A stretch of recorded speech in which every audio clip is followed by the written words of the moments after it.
Olá, tudo bem? Eu sou a Marina Sioff, sou cirurgia plástica em Porto Alegre e eu vou começar uma série de entrevistas aqui no meu canal com uma série de colegas médicos para tirar muitas dúvidas que os pacientes têm ao longo dos procedimentos.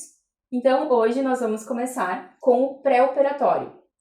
Eu trouxe aqui meu amigo, o Dr. Márcio Espanhol, que é especialista em medicina interna e trabalha com pré-operatórios em cirurgias e vai conversar com a gente sobre a importância desses exames, quais são esses exames e por que a gente pede. Olá, Mari. Olá, pessoal. Então, primeiro eu queria agradecer pela oportunidade de estar aqui. É uma honra estar aqui no teu canal e poder falar um pouquinho aí sobre pré-operatório, perioperatório, que é algo que eu gosto muito de fazer, atuo e é algo muito interessante. Obrigada pela presença, né? A gente que agradece a tua disponibilidade para vir conversar com a gente. Então, falar um pouquinho então sobre pré-operatório. O que é? Pré-operatório é o período que antecede a cirurgia e onde a gente deixa a pessoa pronta para a cirurgia. A gente estava conversando um pouquinho antes sobre por que a gente faz isso, qual que é o grande objetivo de ter uma avaliação pré-operatória. Porque a gente não vai fazer a cirurgia e pronto, depois a gente vê o que acontece. Porque a gente consegue organizar algumas coisas e reduzir riscos de fazer qualquer complicação durante a cirurgia. Eu costumo, na minha cabeça e com as pessoas, conversar sobre 3 grandes pontos onde eu acredito que essa avaliação é muito importante e onde a gente realmente atua. Tá? Primeiro dos fatores é identificar doenças que as pessoas não conhecem.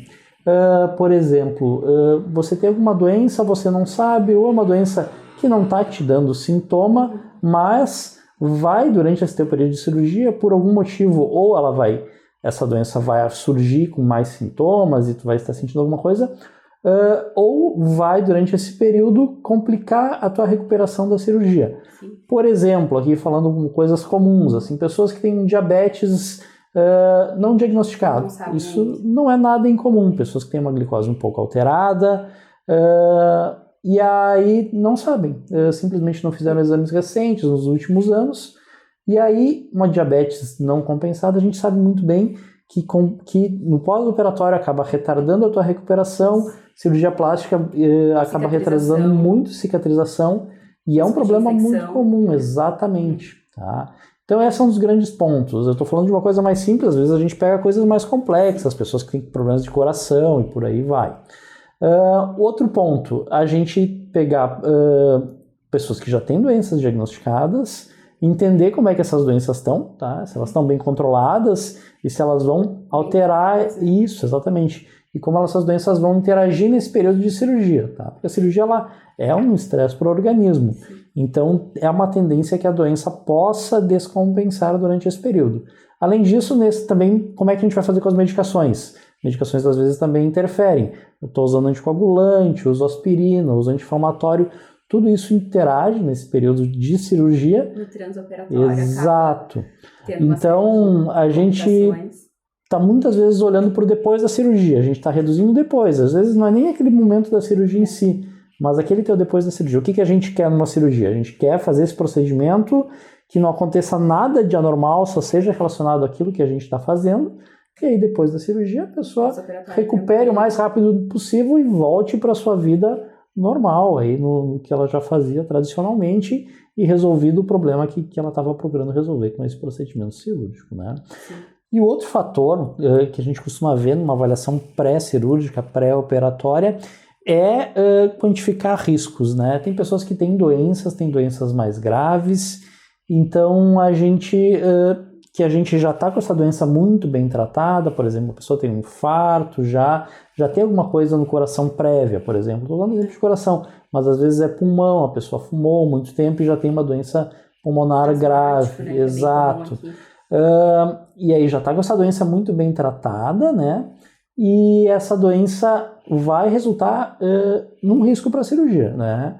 Então, às vezes a gente quer fazer uma cirurgia grande e tudo mais, então a gente vai sentar com o cirurgião, vai sentar com o anestesista e vai dizer, olha, essa cirurgia essa pessoa tem um risco na cirurgia, já está com todo o seu tratamento ajustado, mas esse risco a gente não vai conseguir reduzir mais do que isso.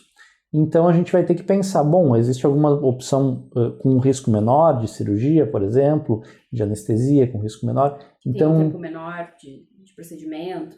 Exato, exatamente. Então, às vezes isso é uma coisa que a gente faz no período muitas vezes a gente faz no período pré-cirurgia, tá? É raro a gente precisar cancelar totalmente, não podemos. Geralmente a gente ajusta porque a gente tem algo a resolver quando a gente está falando em fazer alguma cirurgia, algum procedimento, qualquer que seja, né? Sim, sempre tenta ajustar para que ocorra da melhor forma possível, com menor complicações que possa provocar esse procedimento, né? Exatamente. E quais são os exames que a gente precisa pedir para ter essa segurança maior no transoperatório e no pós-operatório? Primeiro exame que a gente tem que fazer é um exame clínico, né? Então a pessoa tem que consultar. Eu sou um médico internista. Muitas pessoas, às vezes, quando a gente fala sobre isso, pensam em cardiologia, em coração. Ela é muito mais do que isso, uma avaliação pré-operatória, do que só coração. A maioria dos cardiologistas são clínicos, aqui no Brasil, pelo menos na formação, eles fazem formação clínica, então eles já têm toda essa visão e de modo geral também fazem. Eu sou clínico especificamente, então eu tenho esse meu viés de ver, de tentar ver tudo e gostar. Exato, e gostar de ver tudo, mas os cardiologistas, a maioria tem também essa formação. Então, a primeira coisa é examinar esse paciente muito bem. No exame já se consegue chegar a várias conclusões. Por exemplo, se uma pessoa consegue subir um andar de escadas, consegue subir um morro, provavelmente essa pessoa consiga tolerar a maioria dos procedimentos cirúrgicos, tá? De modo geral, obviamente a gente vai ter que refinar e ver mais coisas. Então, vamos lá, a gente escuta coração, pulmão, tenta entender doenças que essa pessoa já tem, tratamentos que já fez, cirurgias, exato, e cirurgias que já fez antes, o que já aconteceu nas outras cirurgias que a gente já fez. Isso também é um fator de risco muito, muito importante. Tá? E aí identificar todos os fatores de risco, botar no papel, parar, sentar, pensar e conversar. Esse é o primeiro passo. Exames especificamente, a gente muitas vezes faz exames, existem alguns casos que nem precisa se fazer especificamente exames, mas geralmente acaba se caindo em alguns grupos de exames. Idade, doenças que o paciente tenha, né? Exato. Exames de sangue, muitas vezes a gente fez, para ver se essa pessoa não tem anemia, não tem nenhum problema de coração, não tem problema renal. Então, esses são os principais grupos de exames de sangue que a gente vai fazer para as pessoas, tá? Eletrocardiograma muitas vezes também é feito, tá? Exatamente naquilo que a gente falou lá no início, para ver se tem alguma coisa que a pessoa tem alguma coisa cardíaca que não tenha sintomas. Então, um eletrocardiograma muitas vezes serve para isso. Bom, no eletrocardiograma normal, uma pessoa que não tem sintomas, a chance dessa pessoa ter algum problema cardíaco que vá ter alguma intercorrência na cirurgia é muito, muito pequeno, né? Algumas vezes a gente faz rachas de tórax em pessoas que têm mais idade, pessoas que fumam, para ver se tem alguma alteração também relacionada a isso. E aí, caso a caso, a gente vai refinar esses exames. Aí, às vezes, a gente vai fazer ecografia do coração, ecografia do abdômen, às vezes tomografias, às vezes a gente vai acabar até em exames mais invasivos, às vezes a gente acha alguns diagnósticos que a pessoa nem imaginava, né? Exatamente nesse período, não é nada incomum isso acontecer também, né? Então, às vezes a pessoa não faz revisão de saúde com frequência, tudo mais, e aí a gente acha algumas outras coisas inesperadas nesse momento. É verdade. Tá, então em termos práticos, como é que funciona essa avaliação pré-operatória? O paciente chega, resolve que vai fazer a cirurgia, a gente pede os exames, e aí como é que segue isso? Então, o primeiro passo vem, consulta contigo, definimos qual o procedimento cirúrgico, como é que vai ser exatamente, qual que é a extensão desse procedimento. Faz uma consulta comigo, onde a gente faz esse exame clínico, né, que eu comentei antes, faz alguns exames, tá? E aí a gente senta e juntos avaliamos o caso. Eu, paciente, muitas vezes a gente vai conversar com o cirurgião, com o anestesista também. Existem alguns scores também de risco, onde a gente às vezes consegue colocar em números para casos específicos. Na maioria dos casos nem seria tão necessário botar esses números, mas às vezes é interessante até ter números de complicações. Aí, bom, tá tudo ok, todo mundo ciente, a gente ajusta tudo que for necessário, bom, vamos para a cirurgia. Algumas vezes é necessário até, eu segui também acompanhando esse caso depois da cirurgia, né?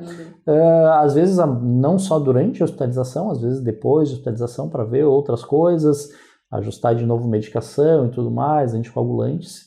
E aí, bom, se tudo correr certo, como a gente está planejando e muito nos organizamos para isso, vida que segue, todo mundo segue o seu caminho aí. Então, espero que a gente tenha ajudado vocês a esclarecer um pouco das dúvidas de pré-operatório. Queria agradecer mais uma vez ao Dr. Márcio pela disponibilidade de ter vindo para conversar com a gente.